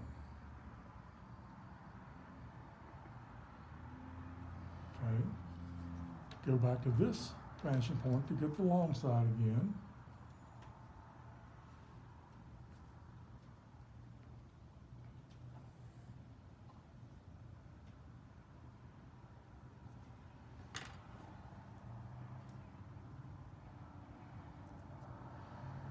Okay. Now for the riser. Just straight down. So basically, steps are like a bunch of boxes stacked on top of each other.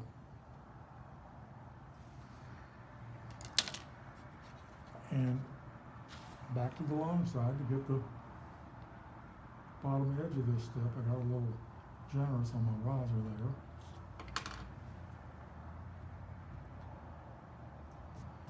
Do another one. Then I'm going to switch directions and have them come down this way. Okay.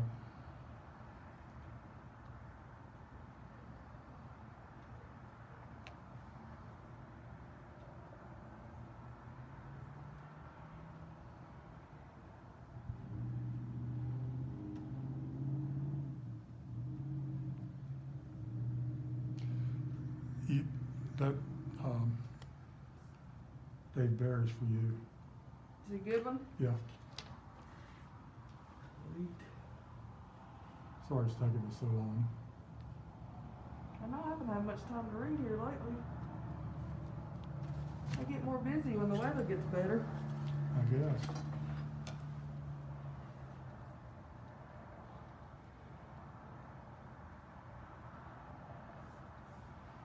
Okay, I'm going to have a landing here, and then I'm going to make the steps turn. So, this is the very bottom of this riser.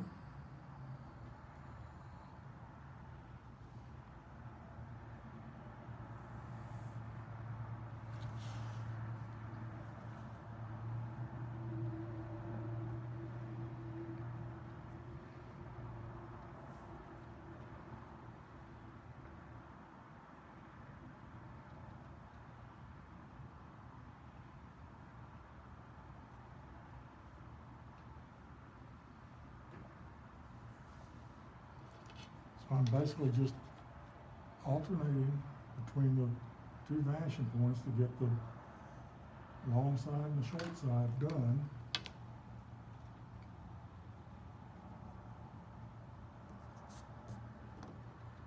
So come straight down again. True story. The town I grew up in, man ran a gas station. His name was Richard Riser, or everybody called him Dick Riser. That wasn't too bad, but he was married.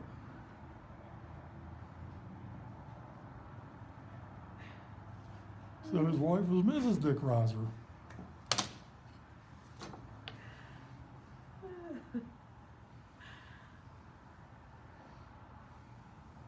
I don't know if you have to edit that one out or not. No. Okay. They like a good laugh. Okay. Back to this side now for the short side, the step part, where you put those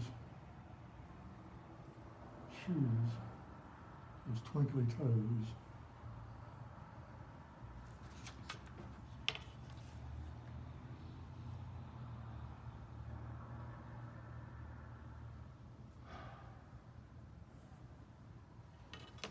So I think you see what's happening here. I'm going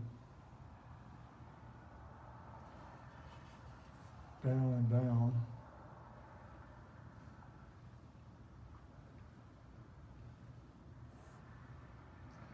With my risers, my steps. I'll show you something here in a minute that these steps have created as a problem. I'll show you how to solve that problem a couple different ways.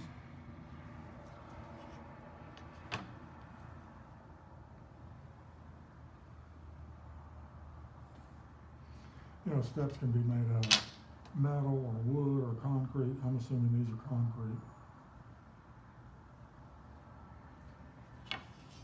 So anyway,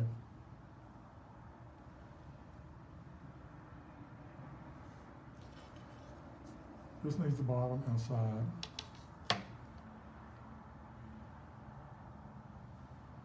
Here comes the bottom. Here comes the side.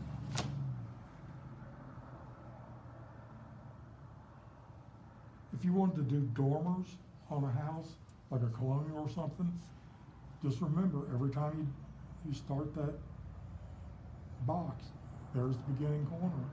Everything goes to the left of it or to the right of it. And to find the center of it, do the X, come straight up, and there, that would be, the peak of the dormer. Take a minute and drive around your neighborhood and look at different houses.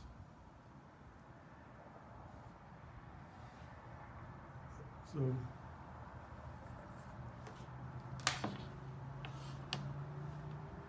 I'll give you another tip. If something's wonky in your drawing, like right here, I'm not liking that. Landscape time. Solve that problem real fast. Okay, so if the steps are like this, it looks like the house is floating. It's not attached to the ground. So what you can do, say from up here, you can have it come down like this. Now it's attached to the ground. Or here, what you can do, you can lengthen the foundation.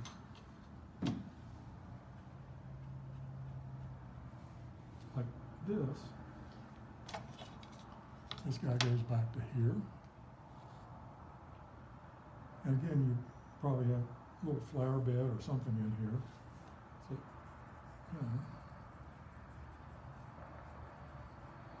herb garden or something. A little height. Odd numbers, of course. So now you've got different ways to solve different problems. But that's how you can do both 2-point houses and 2-point city scenes and have fun. Let your imagination go. And like I said, if you get stuck, wait till next week and write me or let Amber know what your problem is, or run out and buy one of these perspective books. And it's by Walter Foster. It's the Artist Library series. It's a little thin book, but it's got just oodles and oodles of different steps and exercises and things you can do to bone up on perspective. Some of this I've already done with you. So have a good week of drawing, and we'll start something new next week. Thank you.